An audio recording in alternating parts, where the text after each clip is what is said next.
From Tom Studdy and the F170 Combox, it's F1 Nation with TC and me. This week, IndyCar legend Dario Franchitti gets us debating the best F1 cars ever. One of your questions starts an F1 Nation book club, and our special guest Emanuele Pirro tells us about records being broken, the harshness of F1 psychology, and the pain of being an F1 steward sometimes. And for the first time in a while, there's no Grand Prix for us to talk about. We've just had a weekend off from Formula One.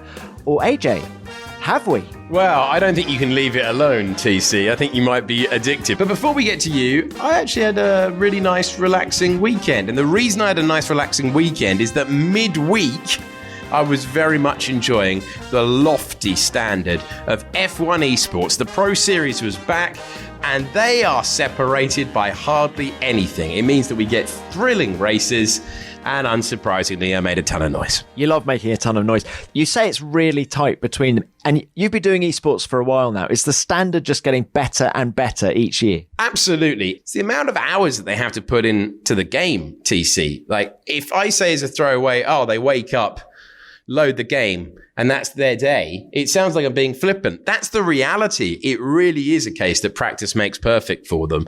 When you've got the entire grid separated by 0.7 of a second, you know that they really are logging the hours. But it was very, very entertaining. We've got 9 races to go in the championship. Those events are midweek, and you can watch them on the F1 YouTube channel and on Sky Sports. There's loads of different ways to get involved. Very entertaining races they are too. But TC, this weekend, I believe you were enjoying the real thing. I was enjoying the retro real thing. It was Goodwood Speed Week, which for those of you who don't know what that means, it's an amalgamation of the Goodwood Festival of Speed and the Goodwood Revival Meeting, which weren't able to take place this year due to COVID.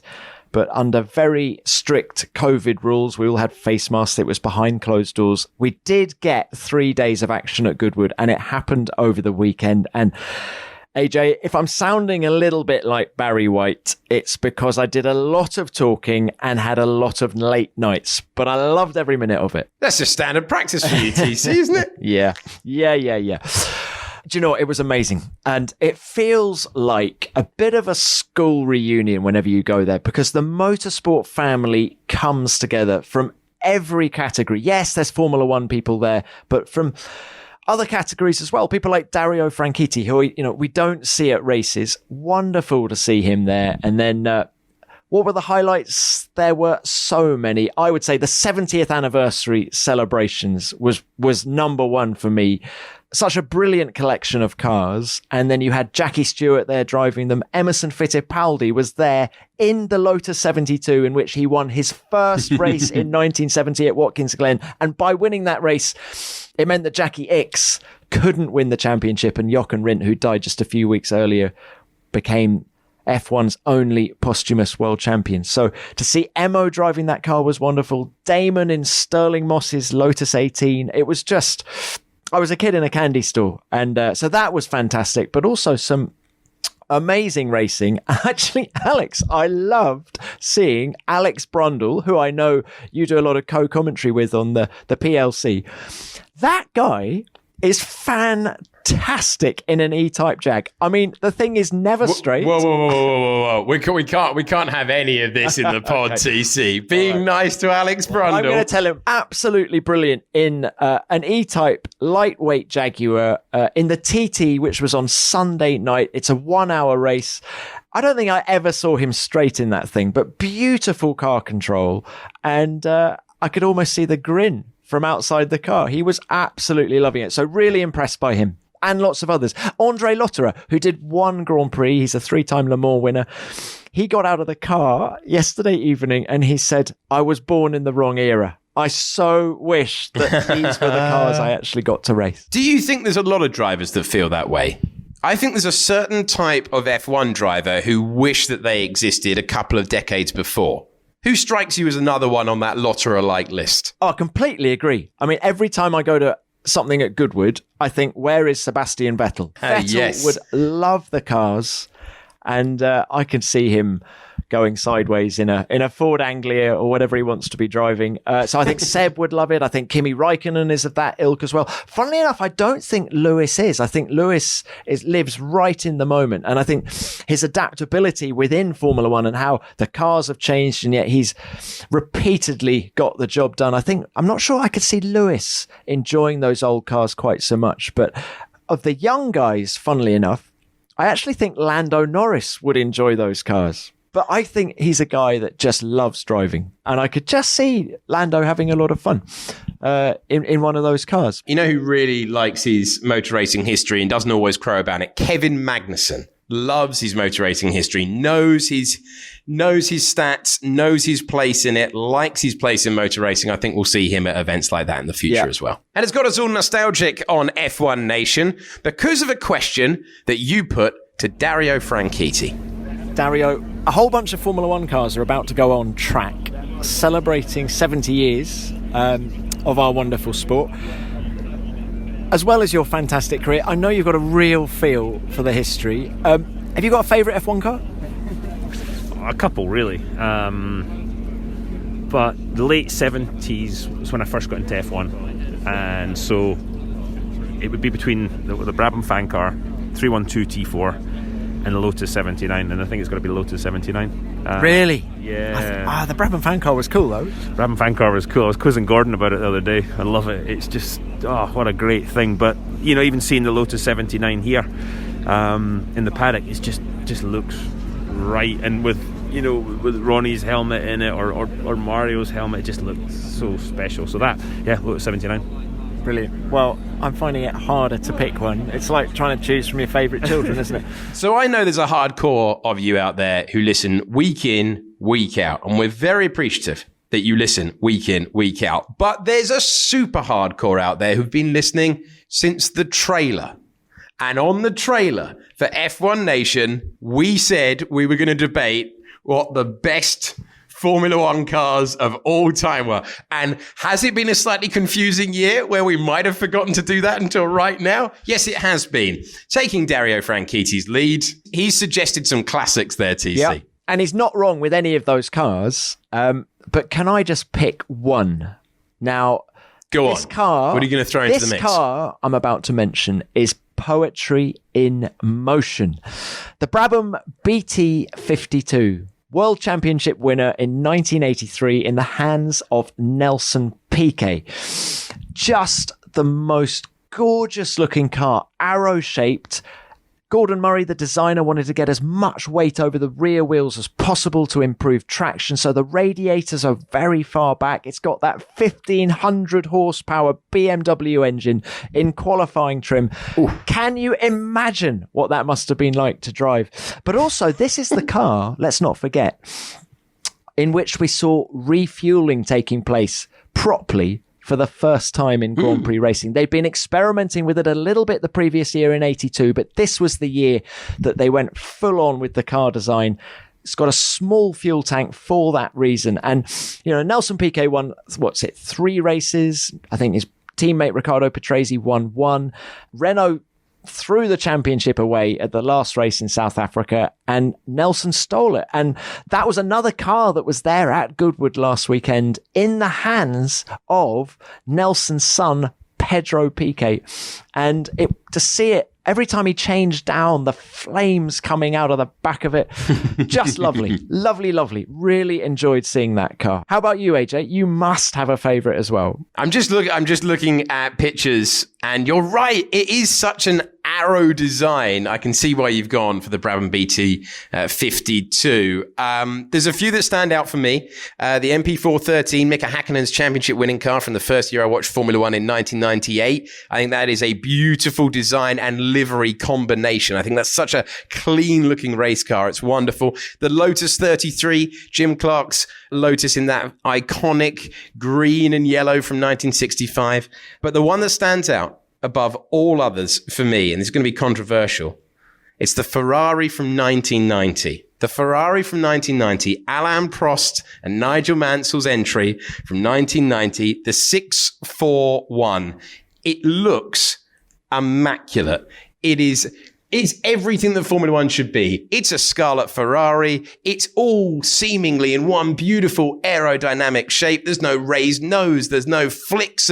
There's no intricate barge boards. There's none of that nonsense. It looks like a svelte Coke bottle that they are racing on the circuit. And the ultimate accolade, it's the only Formula One car in New York's Museum of Modern Art. And there's a reason for that, because it's the best one. It's the best looking, and it's the one that I think that is the benchmark for all Formula One cars. AJ, that's not controversial. That is a beautiful car. Couldn't agree with you more. I've got a little fact about that car. Although it was actually the previous year's car, the 89 car, and the 90 car was just an evolution of it, is that... Yeah, but that doesn't work with my museum bit, does it, Tom? But of course, it had the semi-auto gearbox on it, didn't it?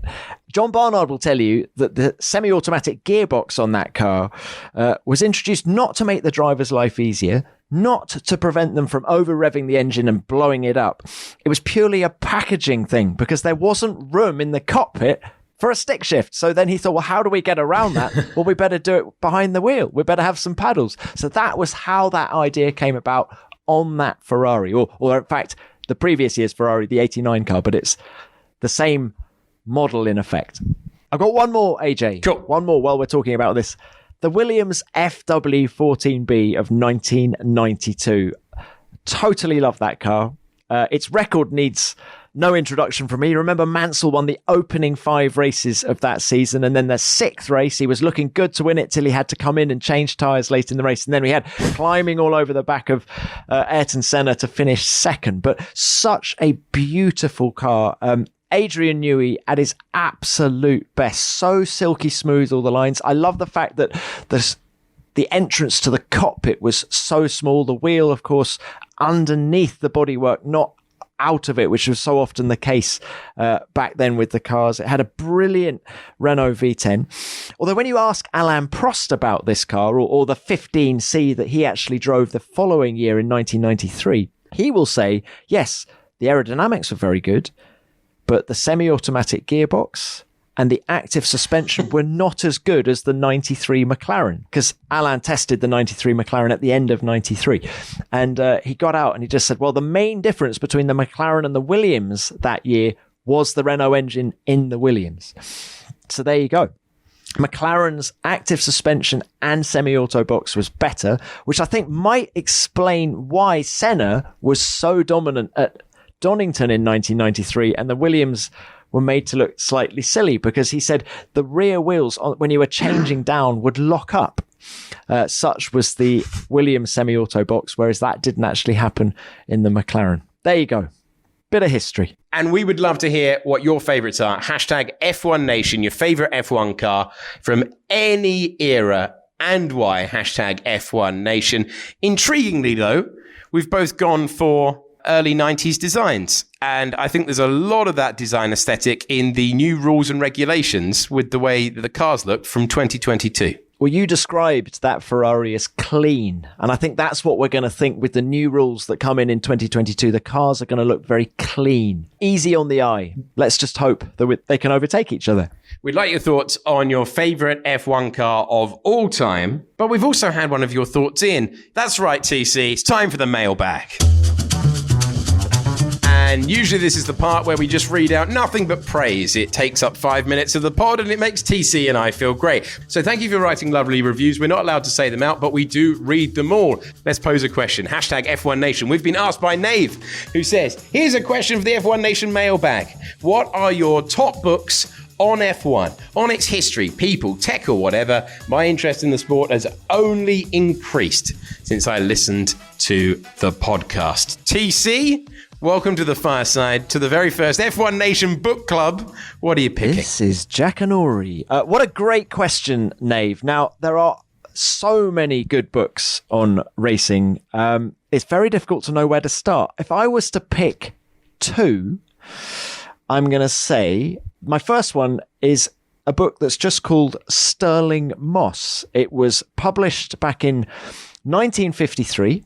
My first one is called Sterling Moss, and it's a biography of the great man.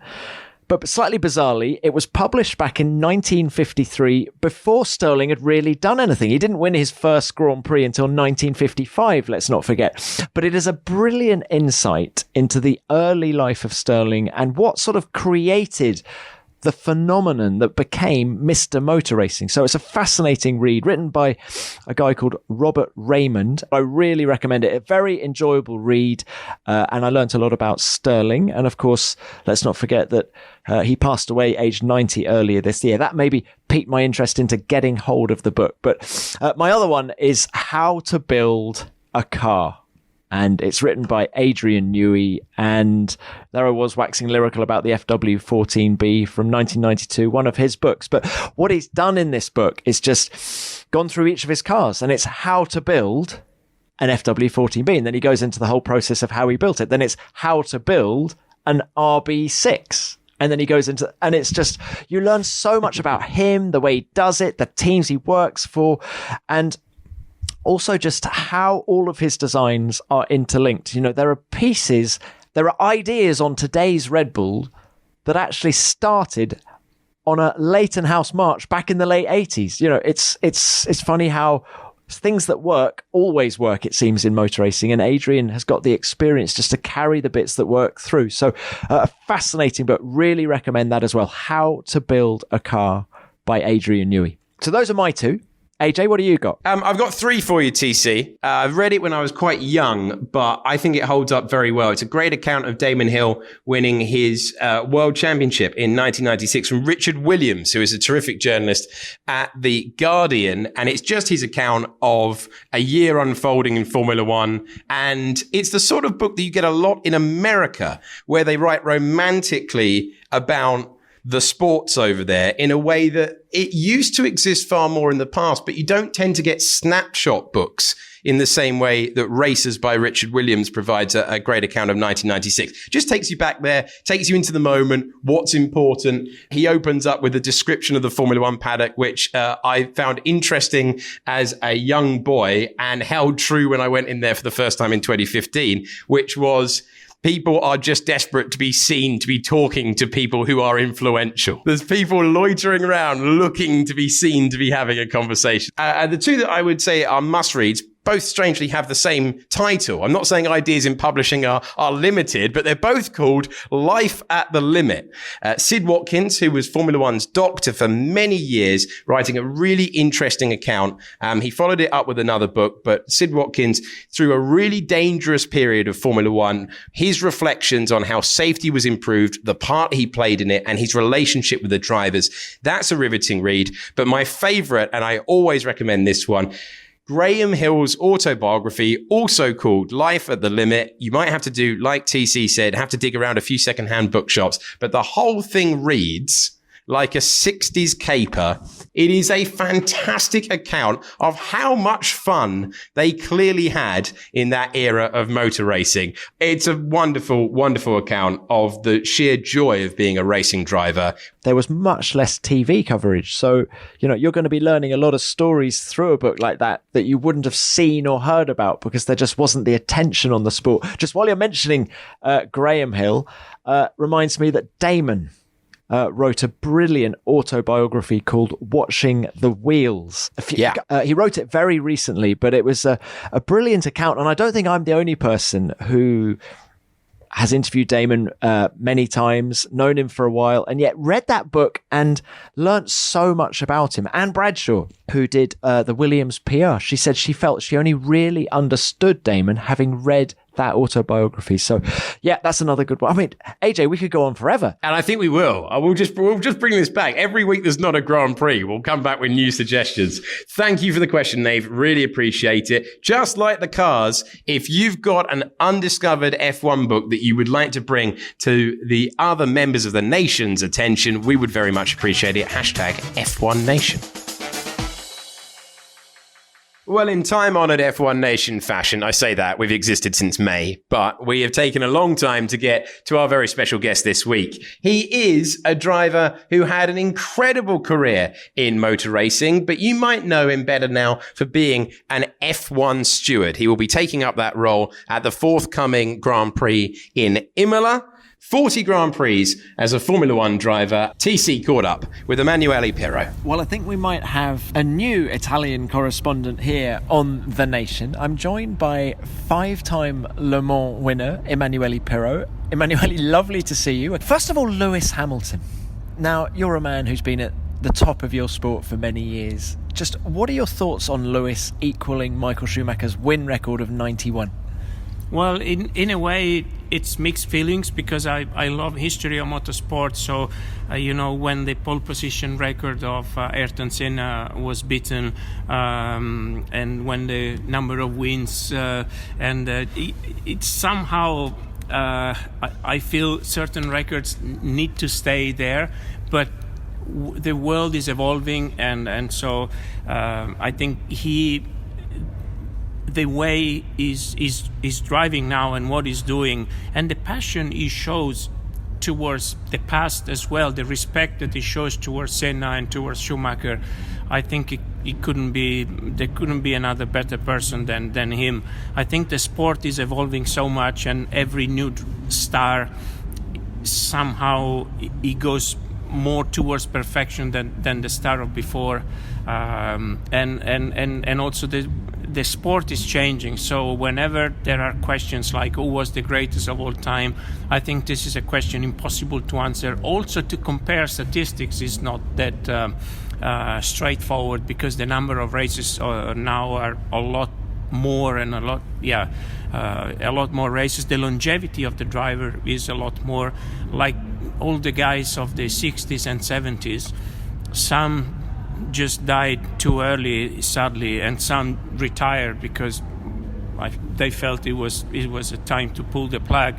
So I think we should never fall in the trap of establishing who is the best. I think at the top of the rostrum there is room for more than one person, and each one of the greatest deserves his spot. But I really like the way Lewis paid respect to Michael Schumacher, and especially the helmet from Mick.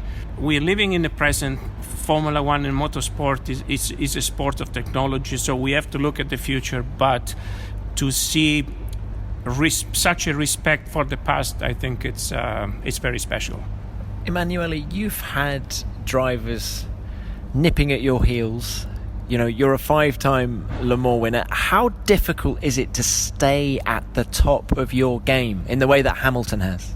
At the slightest, I don't want to compare our careers, of course, but in a way, to achieve a status or a certain result, it's not difficult to find the motivation, because you are just hungry, and also you are a little bit careless, because when you're younger, you just dare more and you think less, and things happen in an easier way, in a way. But then to keep staying at that level, and for me, one of the strengths of Lewis Hamilton is that he keeps improving so much, and there's a lot of technical details that unfortunately our sport is so difficult to explain.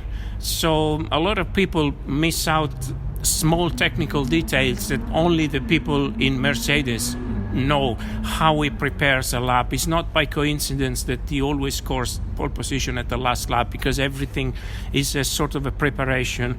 And I think those special people, they have the ability and they find their best energy when it counts.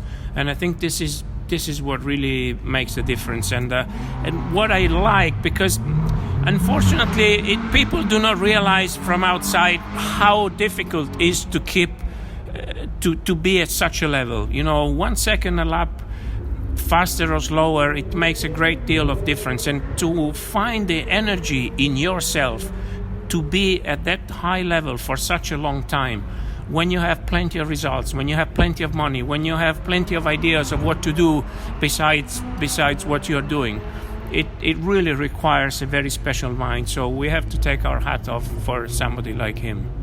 We do indeed. Now, I'm going to ask you about Ferrari.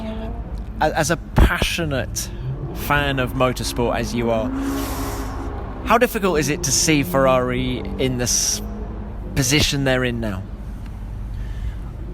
Well, in a way, I think there's a misperception because, a logo doesn't make you keep the status for forever. So, yes, Ferrari has an incredible history, and I think the whole motorsport, not only Formula One, has to be grateful to a brand like Ferrari. However, because you have a red car and you have the prancing horse, it doesn't mean that you are automatically up there. So, sad to see Ferrari basically fighting for midfield, but I think it's part of the game. I think you have to look at the positive side and see how difficult it is, and it's enough to miss one small bit and you find yourself in the middle of a bunch of very hungry people, and you have to use your elbow. I feel sorry for a lot of people who are inside there, because there's a lot of good people, as in any other team. So and the pressure they have, unfortunately, Ferrari, especially in Italy, is treated in a special way, and Italians especially are very demanding. So there's a lot of unhappiness, and the poor people who are working there nights and days are feeling this pressure, and it is difficult, and in a way it would be good to wipe off everything and reset your mind. I believe when you get involved in a situation difficult as it is, you lose the ability to perform at the level you can perform. And I think also the drivers, when you see, for instance, Sebastian Vettel, who is really one of the greatest, and he has done amazing races, and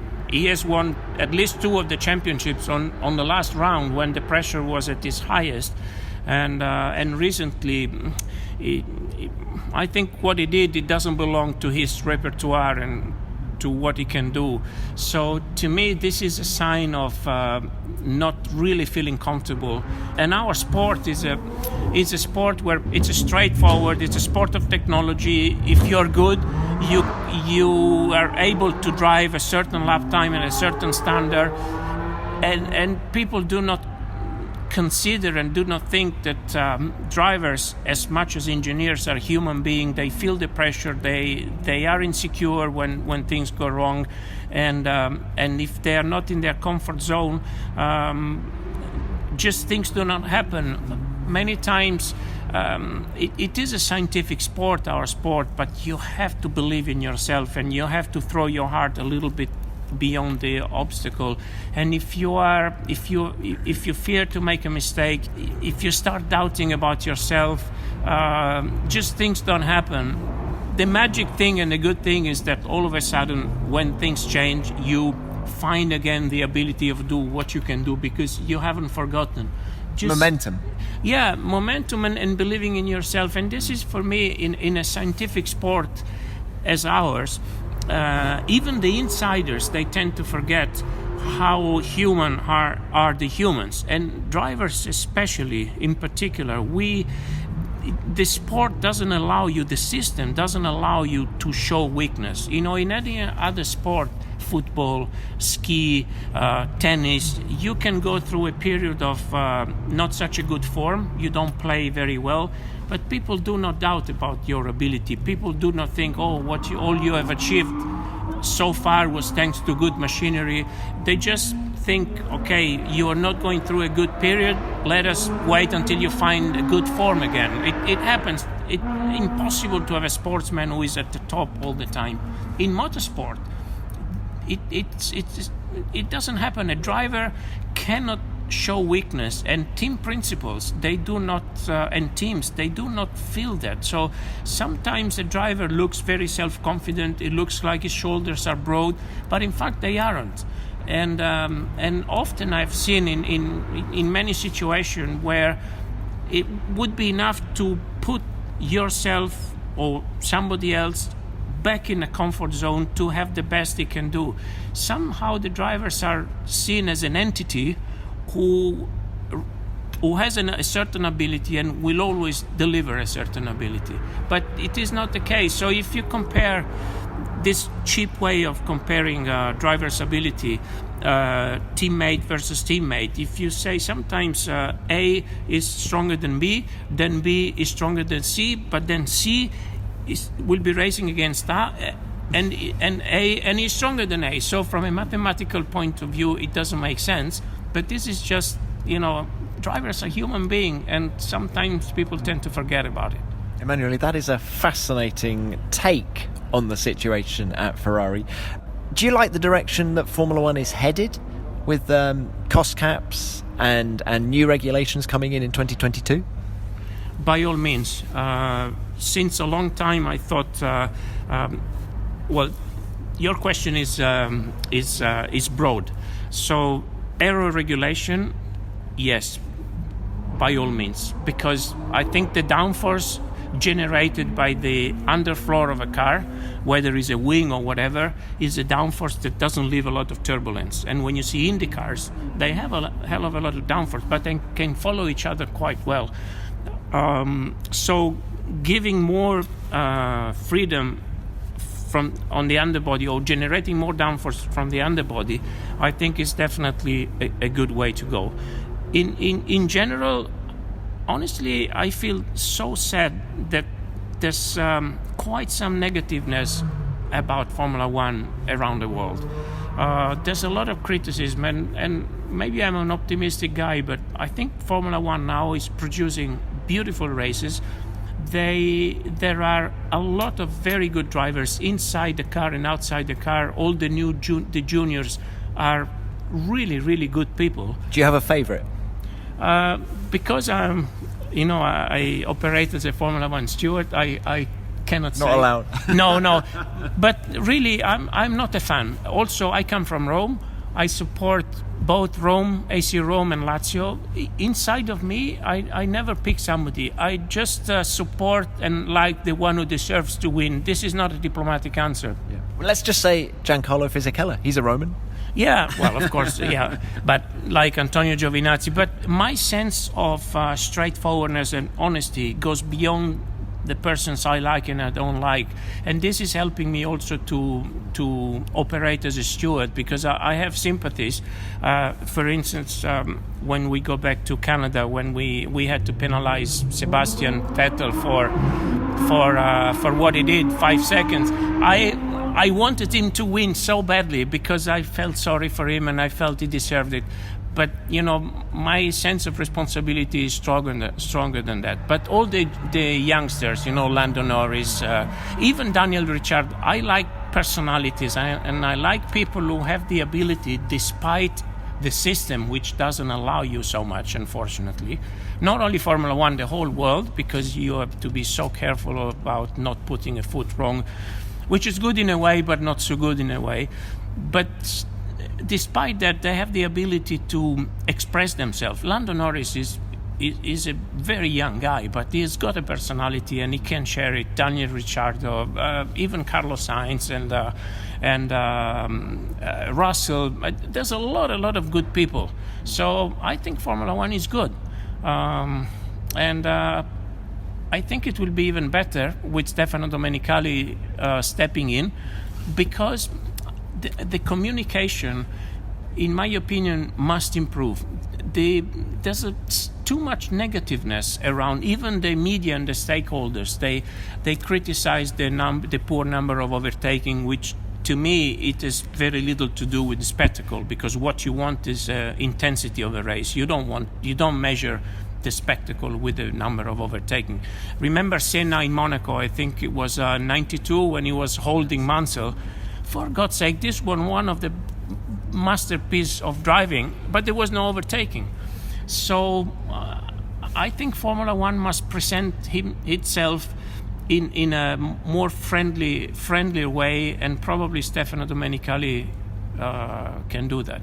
Emanuele Pirro fighting Davide Valsecchi for the title of F1 Nation Italian correspondent. I think he's put up a good fight. Great. There. It was so good to hear from him. Yeah, the passion comes through. The love of the sport comes through. You can see why he's spending his weekends attending Grand Prix in that role.